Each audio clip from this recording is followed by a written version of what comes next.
सुप्रभातम।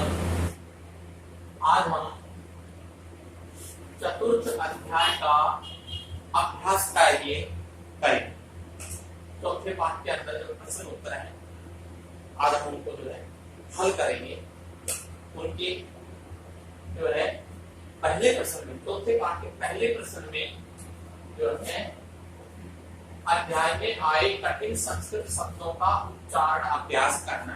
इस पाठ के अंदर जो कठिन शब्द आए हैं हम तो बार बार पुनरावृत्ति जो है उच्चारण करके वो जो है वो याद कर सकते हैं।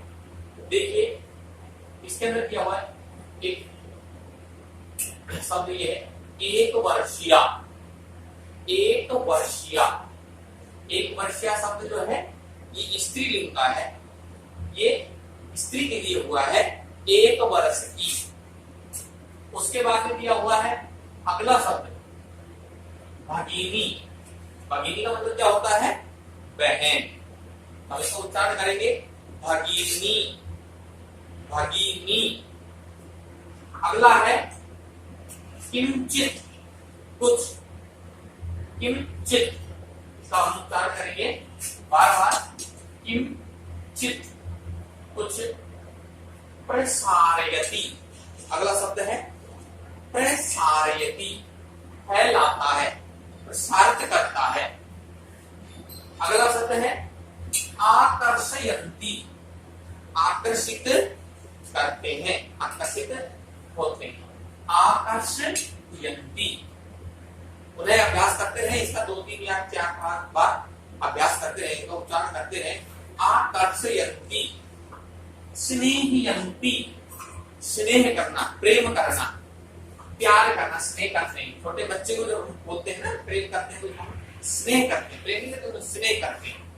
स्नेहयन्ति, स्नेह, स्नेहयन्ति। उपलक्ष्य, अवसर पर। लक्ष्य का मतलब होता है औषधि अवसर पर। उपलक्ष्य, क्या बोलेंगे, उपलक्ष्य। व्यंजनानि, पकवान जो हम घर में बनाते हैं उनको हम क्या बोलेंगे, व्यंजनानि, व्यंजनानि।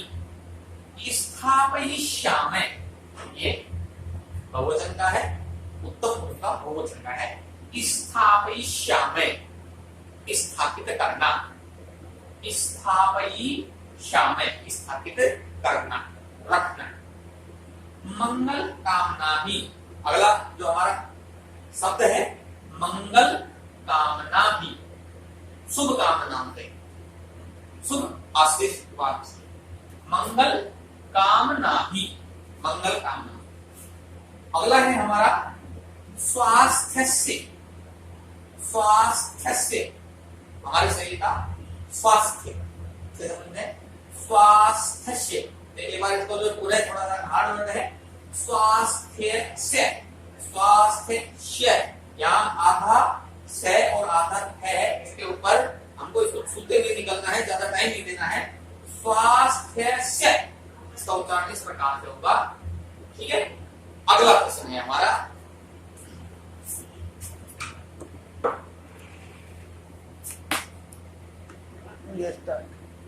अगला प्रश्न है दूसरा।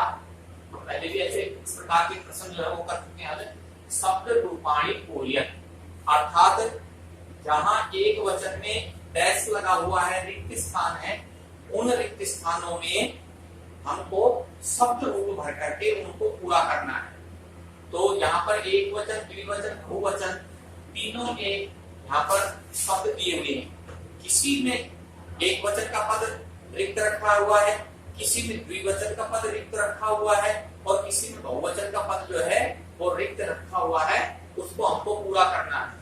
ऐसे प्रश्न हम पहले भी पूर्व में भी जो है हल कर चुके हैं। तो आइए हम आज इकारांत शब्द इसमें भर करके इसे प्रश्न को पूरा करते हैं। तो देखिए पहला है शब्द विभक्तयः, एक वचनम, द्विवचनम और बहुवचनम। पहला पद दिया हुआ है नदी। नदी शब्द का प्रथमा विभक्ति में जो है द्विवचन दे रखा है, ठीक है। और हमको इसके अंदर एक वचन और बहुवचन भरना है।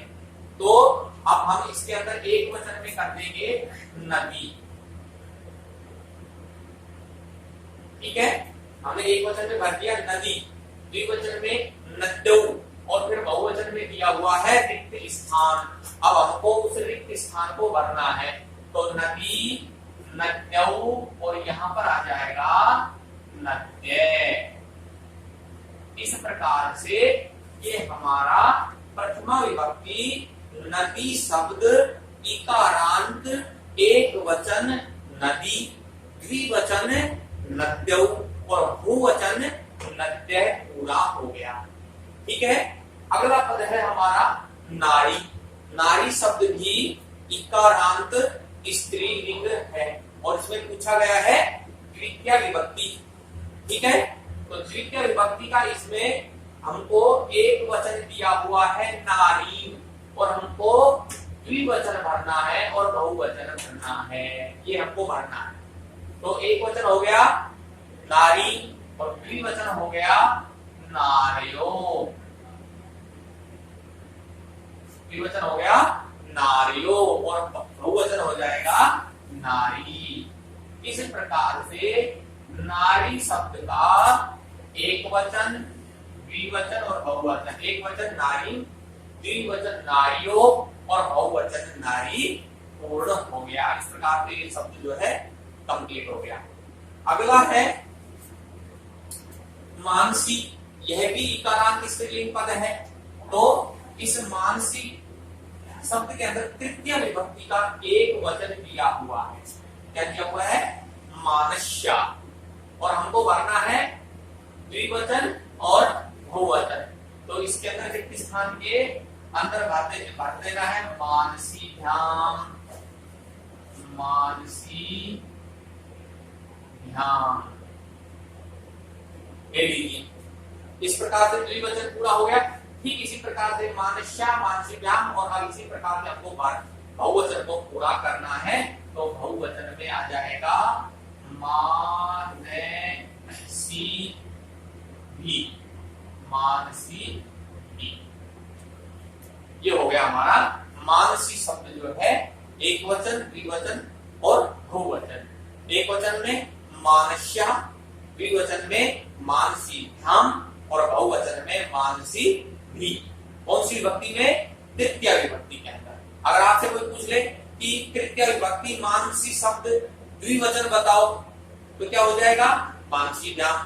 अगर कोई पूछ ले कि बहुवचन बताओ, तो क्या बन जाएगा? मानसी भी। इसी प्रकार से आपसे कोई पूछ ले कि एक वचन बताओ, तो मानस्या। ठीक है, फिर है माधवी। यह भी माधवी शब्द भी इकारांत चतुर्थी विभक्ति पूछा गया है। माधवी शब्द का चतुर्थी विभक्ति का पूछा गया है। तो इसके अंदर एक वचन रिक्त है और द्विवचन दिया हुआ है माधवी नाम, और यहाँ रिक्त स्थान में बहुवचन क्या भरना पड़ेगा? तो एक वचन में आ जाएगा माँ है गई, माँ है गई, और द्विवचन दिया हुआ है माधवी ध्यान। ठीक है, ये दिया हुआ है। और बहुवचन में क्या आ जाएगा? माधवी है, माधवी है, ये हो जाएगा। इस प्रकार से हमारा यह माधवी शब्द जो है वह एक वचन माधव्य, द्विवचन माधवीभ्याम और बहुवचन माधवीभ्य संपूर्ण हो गया। ठीक है, अगला पद आता है भगिनी। भगिनी शब्द जो है यह भी स्त्रीलिंग का ही शब्द है। अब भगिनी शब्द के अंदर जो है क्या पूछा गया है? इसके अंदर पूछा गया है पंचमी विभक्ति, एक वचन और द्विवचन और बहुवचन भगिनी भ्य दिया हुआ है, यानी बहुवचन दिया हुआ है और आपको इसके अंदर भरना है भगिनी शब्द का एक वचन और द्विवचन। तो एक वचन क्या हो जाएगा? है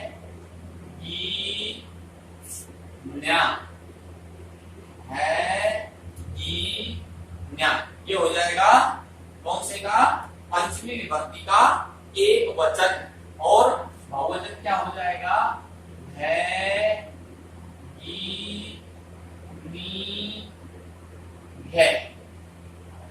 भगिनी, भगिनी, भगिनी ध्यान, है भगिनी ध्यान। ये हो जाए, और भगिनी है। इस प्रकार से पंचमी विभक्ति भगिनी शब्द एक वचन भगिनियां, द्विवचन भगिनीभ्याम और बहुवचन भगिनी है। इस प्रकार से ये हमारा भगिनी शब्द जो है ये पंचमी विभक्ति का पूर्ण होता है। अब आता है उसके बाद में नदी शब्द। नदी शब्द भी इकारांत है, षष्ठी विभक्ति का पूछा गया है, एक वचन पूछा गया है और बहुवचन पूछा गया है। तो यहाँ पर हम एक वचन में भर देंगे, हमको जो है ये द्विवचन दिया हुआ है और एक वचन भरना है नद्या। नद्या विसर्ग लगा दीजिए, नद्या, नद्यौ, और अब हमको नदी, नदीना बहुवचन नदीना, ठीक है, नदीना। इस प्रकार से जो है नद्या, नद्यो, नदीना, ठीक है। ये नदी शब्द का षष्ठी विभक्ति का एक वचन, द्विवचन, बहुवचन हमको पूरा कर दिया। अगर कोई भी पूछ ले नदी शब्द का षष्ठी विभक्ति का एक वचन बताओ, नद्या, क्या बोलेंगे, नद्या। अगर कोई हमसे पूछ ले कि षष्ठी विभक्ति का नदी शब्द का द्विवचन बताओ, तो हम क्या बोलेंगे, नद्यो, ठीक है। अगर कोई हमसे पूछ ले कि नदी शब्द का बहुवचन बताओ षष्ठी विभक्ति का, तो हम बता देंगे नदीना, ठीक है। अब आता है हमारा प्राची। प्राची शब्द इकारांत है, सप्तमी विभक्ति का पूछा गया है, तो हमको एक वचन दिया हुआ है और हमको द्विवचन और बहुवचन भरना है। तो देखिए यहाँ पर प्राची शब्द सप्तमी विभक्ति, प्राच्याम, प्राच्यो, ये लीजिए भर दीजिए, प्राच्यो, ठीक है। और षष्ठी विभक्ति का द्विवचन और सप्तमी विभक्ति का जो द्विवचन है वो उनकी एक ही अवस्था होती है। प्राच्याम, प्राच्यो, प्राचीसु, प्राचीसु, ठीक है। अब कोई भी पूछ ले प्राची शब्द का सप्तमी विभक्ति एक वचन, परीक्षा में भी पूछा जा सकता है, आपके अभ्यास में आया है। प्राची शब्द का द्विवचन बताओ सप्तमी विभक्ति का, सप्तमी विभक्ति का बहुवचन बताओ, प्राच्याम, प्राच्यो, प्राच्यु, सु, तीनों वचनों में जो है दिया हुआ है, एक वचन, द्विवचन और बहुवचन। अब आता है मानसी, और मानसी भी इकारांत स्त्रीलिंग है और इसके अंदर एक वचन और द्विवचन पूछा है और बहुवचन दिया हुआ है। तो मानसी शब्द जो है संबोधन के अंदर प्रथमा के ही रूप आते हैं। तो इसके अंदर एक वचन के अंदर हम क्या भर देंगे, हे मानसी, हे मानसी, और यहाँ लगा दीजिए विस्मयादि बहुत अच्छे, ठीक है। फिर अगला है हमको द्विवचन भरना है, तो हे मान, मानस्यौ, और यहाँ पर विस्मयादि बहुत अच्छे लगा दीजिए, यहाँ लगा दीजिए हे मानस्यौ।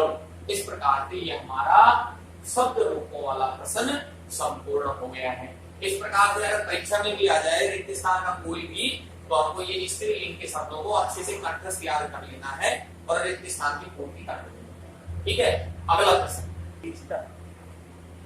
अगला प्रश्न है उचित संख्या पदई रिक्त स्थान आदि पूर्यत, अर्थात इस ये जो रिक्त स्थान दिए हुए हैं इनके अंदर हमको इस ब्रैकेट में जो उचित शब्द है इनको चुन करके और इस रिक्त स्थान की पूर्ति करनी है। इसके अंदर देखिए कह रहा है कि संख्या पदों को रिक्त स्थान में भरो, पृथ्वी, अस्ति, और यहाँ पर दिया हुआ है रिक्त स्थान, और यहाँ ब्रैकेट में से एक शब्द जो यहाँ पर उचित है वह पद हमको चुन करके यहाँ लिखना है।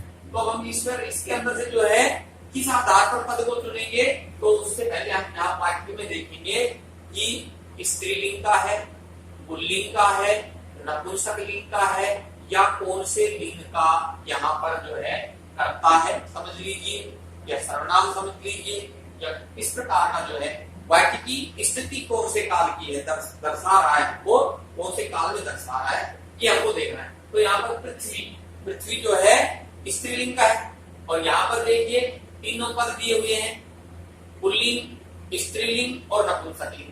तो पृथ्वी जो है स्त्रीलिंग का है, तो यहाँ पर स्त्रीलिंग का कौन सा हो जाएगा, एक है, विसर्ग लगा हुआ है, पुल्लिंग का है, एक का आ लगा हुआ है, और आकारांत पद स्त्रीलिंग होते हैं। तो ये एका है और फिर एकम जो होता है वो नपुंसकलिंग का है। तो यहाँ पर उचित पद क्या हो जाएगा? एका।